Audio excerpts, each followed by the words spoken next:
Thanks, Lauren. Joining us now is professor at Northwestern University Medical School and Morning News contributor, Dr. Lauren Streicher. Good to see you again. Good morning. All right, we like to talk about the health stories of the day. First up, a new study about men who take Viagra and Alzheimer's disease. That's right. There's been a lot of buzz in the medical world about the fact that Viagra may actually decrease the risk of developing Alzheimer's. And a new study came out that showed that there was up to a 56% decrease. So this is huge. Now, when I first saw this story, I thought, okay, well, it increases blood flow to the genitals. It will increase blood flow to the brain. Maybe that's how it's working. But it turns out that's not the mechanism of action. What's happening is that folks that have Alzheimer's have an accumulation of amyloid, and they also have an accumulation of something called tau protein that causes tangles in the neurons that causes the decline in cognitive function.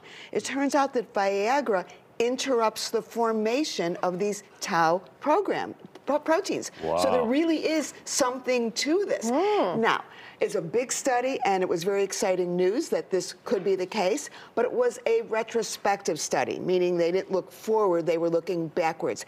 And one of the caveats is when you look at risk factors for developing Alzheimer's disease, besides things like genetics and family history and all that, is activity. So one of the things was, well, maybe it's guys that are sexually active and taking Viagra are more likely to be also physically active, to work out, to be in better shape. So maybe that was a factor as well.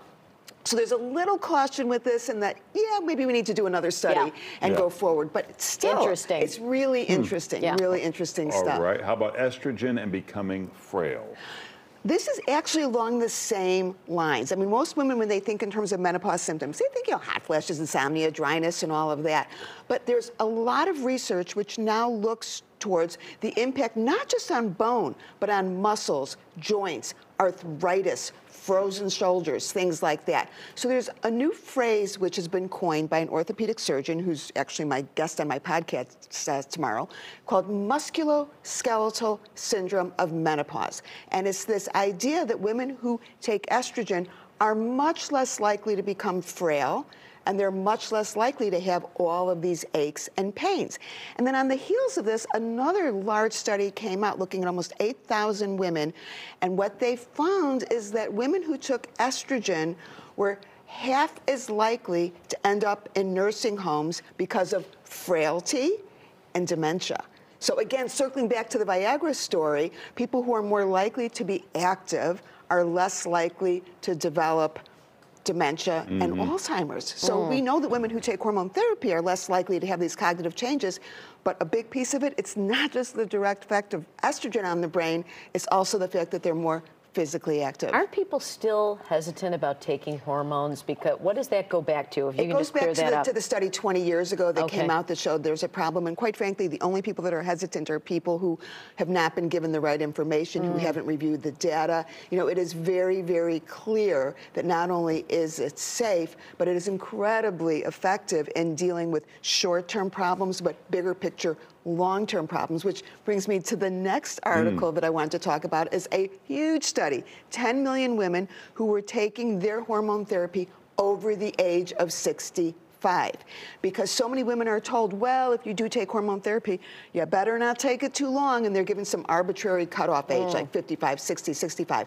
So in this Medicare survey of people who were continuing to take their hormone therapy over the age of 65, they found that there was a dramatic reduction in 8 medical conditions. So we're talking breast cancer, colon cancer, cardiovascular disease, dementia, and all-cause death, all-cause mortality.